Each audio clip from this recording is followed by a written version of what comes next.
இது என்னுடைய குலதெய்வம்.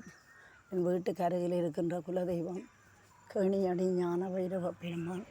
இப்பொழுது அவருடைய திருவிழா தொடங்கிவிட்டது. இந்த திருவிழாக்காகத்தான் வாழைக்குலைகள் கட்டி தோரணங்கள் கட்டி அலங்கரிக்கப்பட்டிருக்கிறது.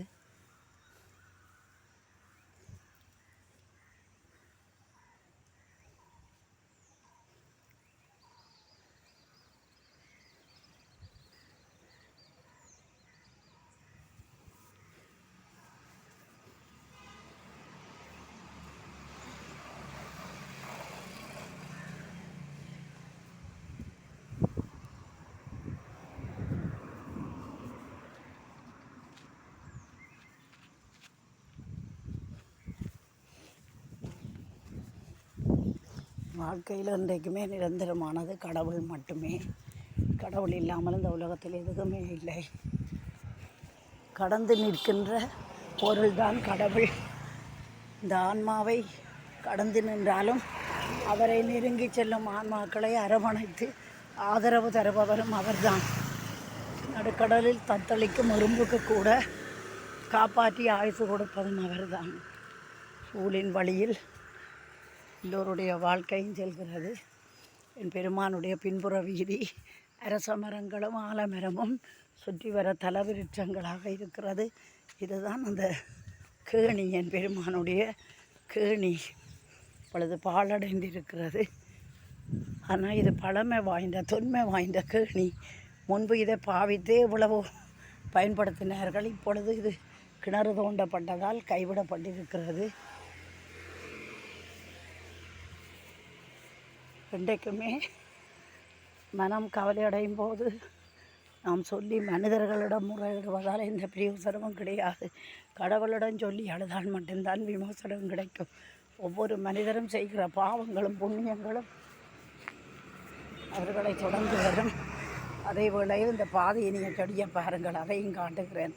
போகும்போது வீதி இந்த ரெண்டு பக்கமுமே களைகளாக விஷக்களைகளாக படர்ந்திருக்கிறது. இந்த பாதியினியம் செடி மிக ஆபத்தான செடி. கிட்டத்தட்ட 1988ஆம் ஆண்டளவில் நமது நாட்டுக்கு வந்தது.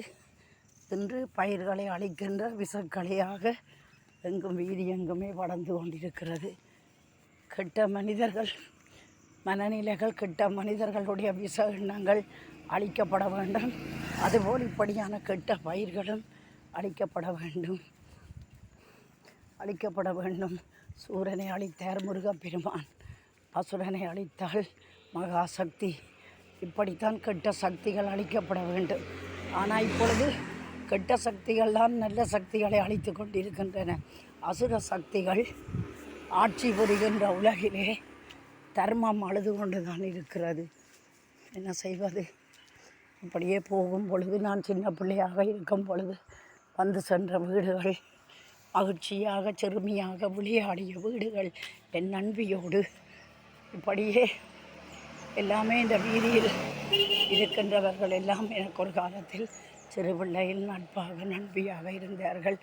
எல்லோரும் கதைத்தோம். இப்போ எல்லோருமே முதியவர்களாகி இந்த ஊரை விட்டு போனவர்களும் நாட்டை விட்டு போனவர்களுமாக எல்லாம் மாற்றமடைந்து விட்டது. அழகான காப்பேட் வீதி போட்டு குன்றுகுழிகள் மூடப்பட்டிருக்கிறது. ஓரளவுக்கு ஒற்றை வீதி தான். ஆனாலும் நமக்கு பழகிய வீதி. நடந்து கதைப்பதால் கொஞ்சம் இழைக்கிறது. கொஞ்சம் உடல்நிலை சரியில்லை. அடிக்கடி தலையை சுற்றி கொண்டு வருகிறது. இதோ வாழ்க்கை என்றது பிறப்பு, வாழ்வு, இறப்பு எல்லாம் சேர்ந்தது தான் இந்த வாழ்க்கை வட்டம். அது எப்பொழுது முடியும் என்பது அவனுக்கு மட்டும்தான் தெரியும்.